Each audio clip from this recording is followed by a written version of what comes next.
Today we are reading on John chapter 8. It's a very familiar story about Jesus and the guilty woman. I will title my sharing as Loving People, Not Using People. Loving people, not using people. And let's all turn to the Bible now. I know you have read it this morning.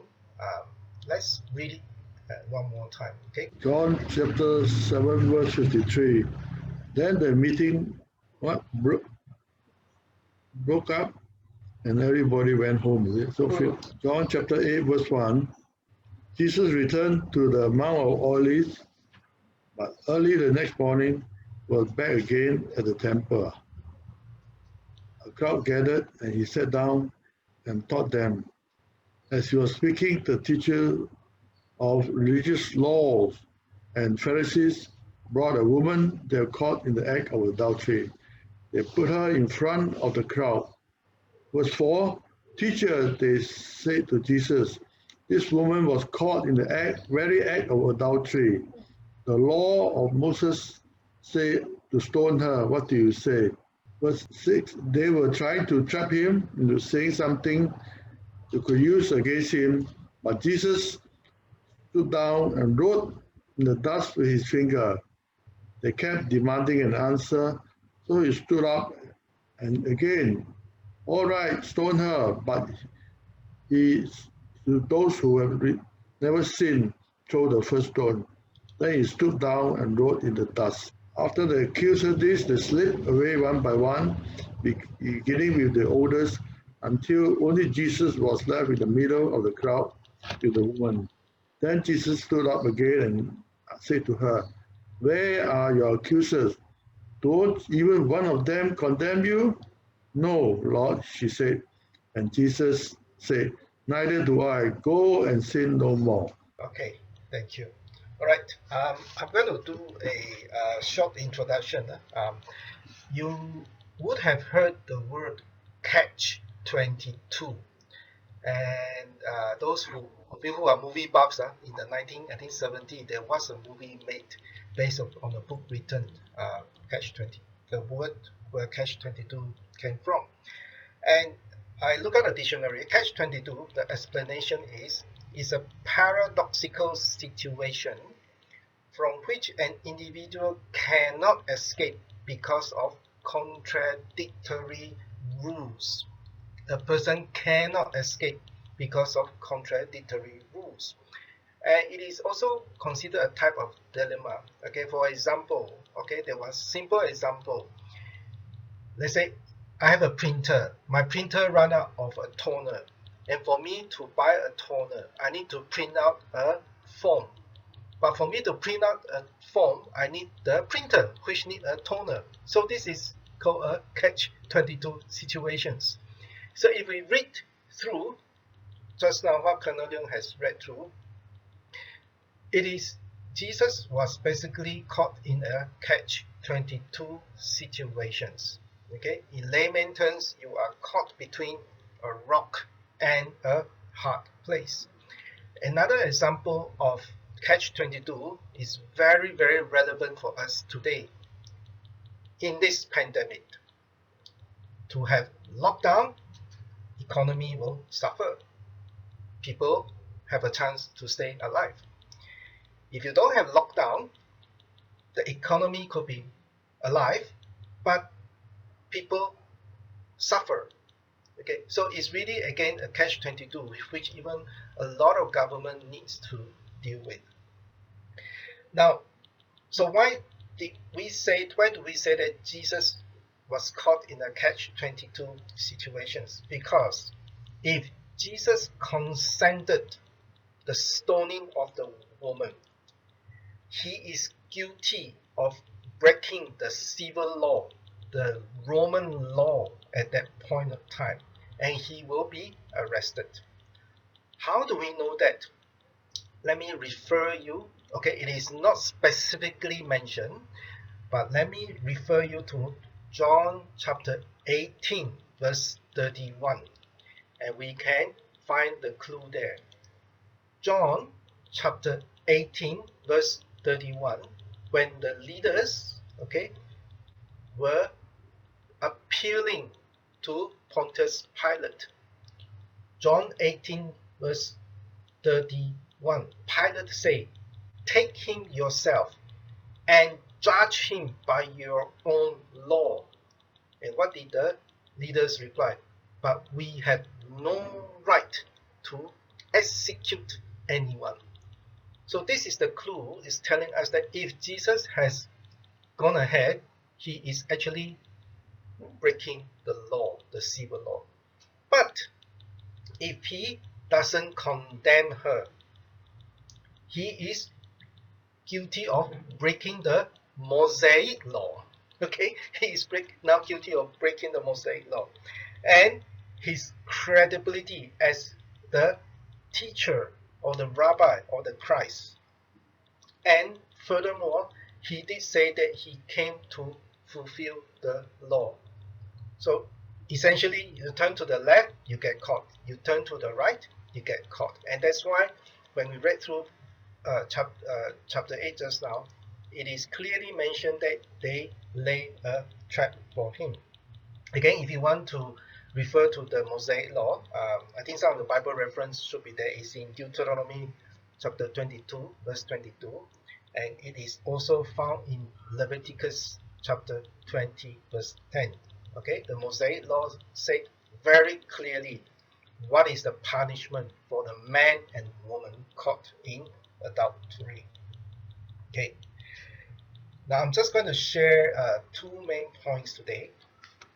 That's why I titled my sharing, use loving people, not using people. The first point, the teachers of the law, the Pharisees, okay, they are using people. Why do we say that? The background, we need to refer again back to yesterday's or the days before reading John chapter 7. Okay, because the people were mesmerized by Jesus saying, some say that he's a prophet. Okay, you found in chapter 7. Some say he's a Messiah, though some say that he's not a Messiah. But some are, or some were at that point in time, okay, following him. And this is when, if you look at John chapter 7 again, okay, the leaders, okay, in a sense, they were angry, they were upset, because even the temple guard, okay, they say that, you mean you were deceived by Jesus also? Okay, chapter 7, verse 47. Okay, so we know that they are very obsessed of the law.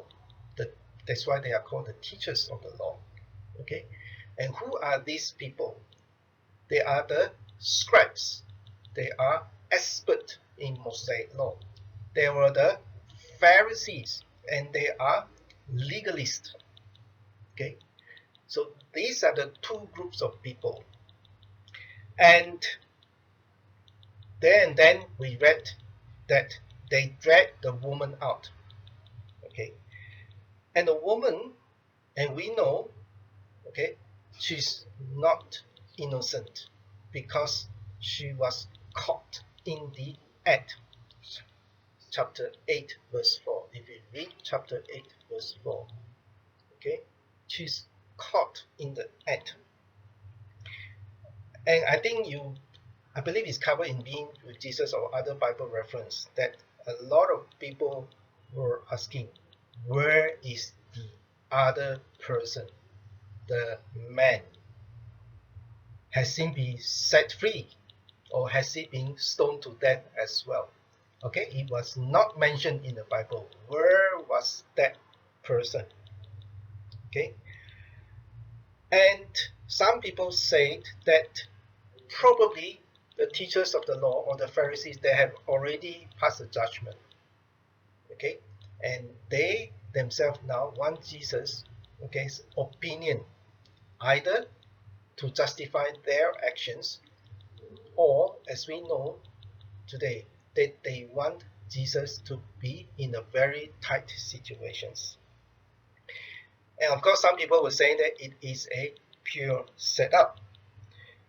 But either way, their objective is either to have Jesus arrested or to have Jesus put to shame in front of the people. That's why I said the first point is they are using people, basically the woman.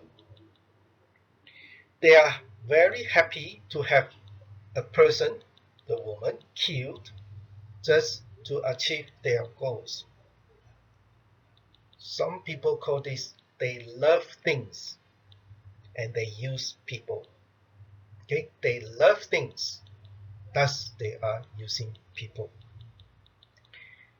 And today we know what is the outcome of their ill intentions.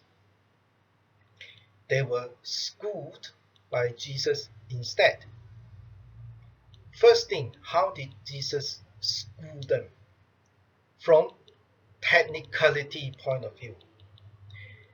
In Deuteronomy chapter 17, verse 6 to 7, if you can quickly turn to Deuteronomy chapter 17, verse 6 to 7. On the testimony of 2 or 3 witnesses, a person is to be put to death, but no one is to be put to death on the testimony of only one witness. The hands of the witnesses must be the first in putting that person to death, and then the hands of all the people. So they were schooled by Jesus on technicality, because Jesus, obviously, he knew the Mosaic law very well. You want to stone that person, okay, there must be 2 or 3 witnesses. Only after that, okay, the other could follow. Now, what does that mean? Now, first 2 or 3 witnesses. And we know that even, like Abba says, some people speculate, some commentator says that probably is a setup. Okay. So the argument is, where are these 2 or 3 witnesses?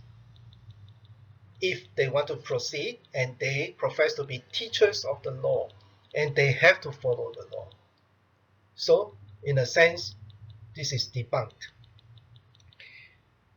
The second thing is, it is the standard Jesus mentioned. The standard is, you must be without sin. You must be without sin if you want to stone that woman. John chapter 8, verse 7. So we know from the story, okay, one by one they left. Okay, one by one they left. Either the teachers of the law or the Pharisees, okay, they did commit other sin. There were some hidden sinful acts they had committed. Or they were convicted of their past wrongdoings. I think this is a very possible reason. They were convicted of their own past wrongdoings. And by then, the teachers of the law, they realize, or they have to acknowledge, that only God is qualified enough to judge a human's sin. Only God is qualified enough. By the way, the Mosaic law did specify what is the consequence of false testimony. It is stated in Deuteronomy chapter 19. Deuteronomy chapter 19, verse 18 to 19. You can refer to that later on. If a person is giving false testimony, the law said that do to him as he intended to do to his brother. do to him as he is intended to do to his brother. So when we come to this point, I think everything is clear for everyone.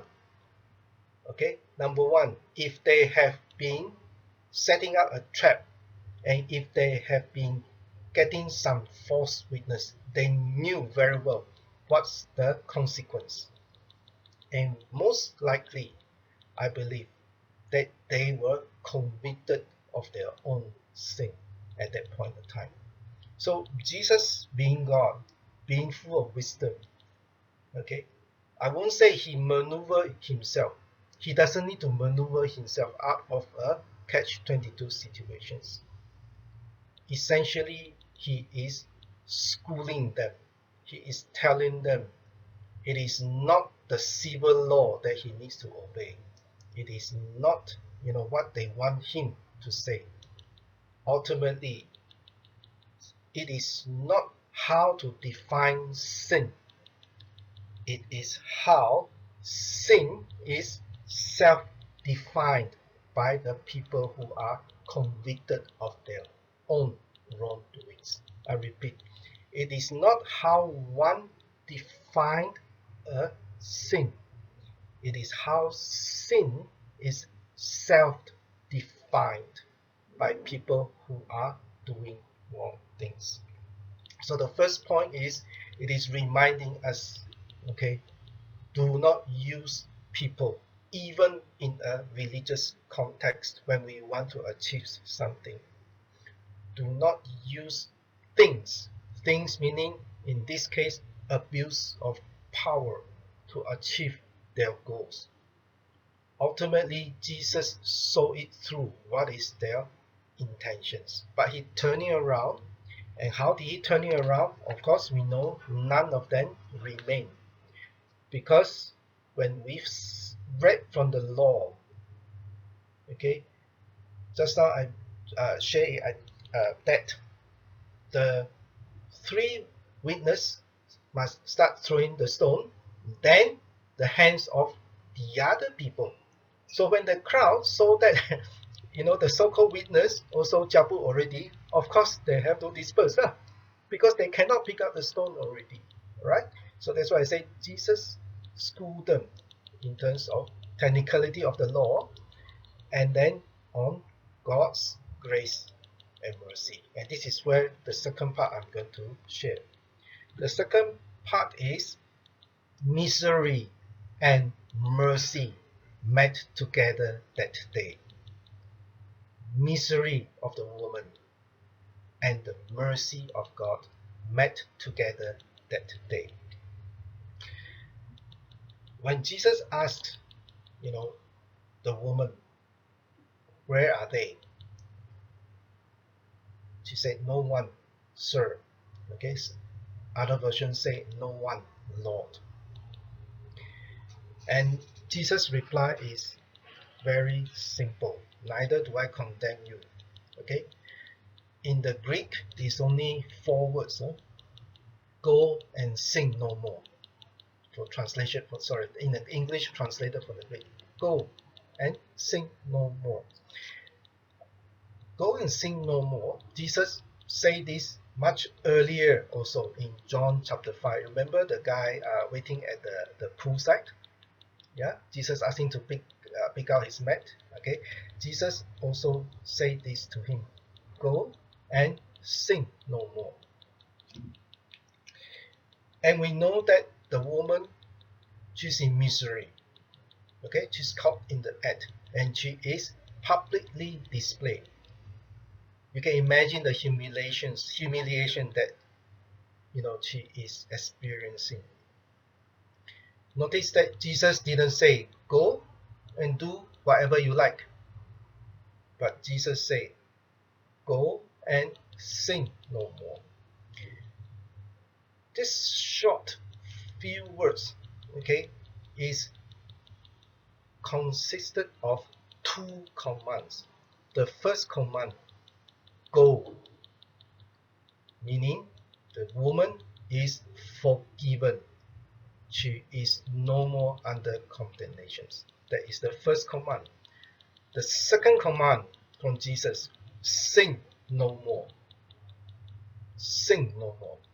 Basically, Jesus is commanding her to seek for forgiveness and repentance. Seek for forgiveness or repentance. Jesus said, neither do I condemn you. You see, such a simple phrase. There are three characteristics of God displayed, what we can see here.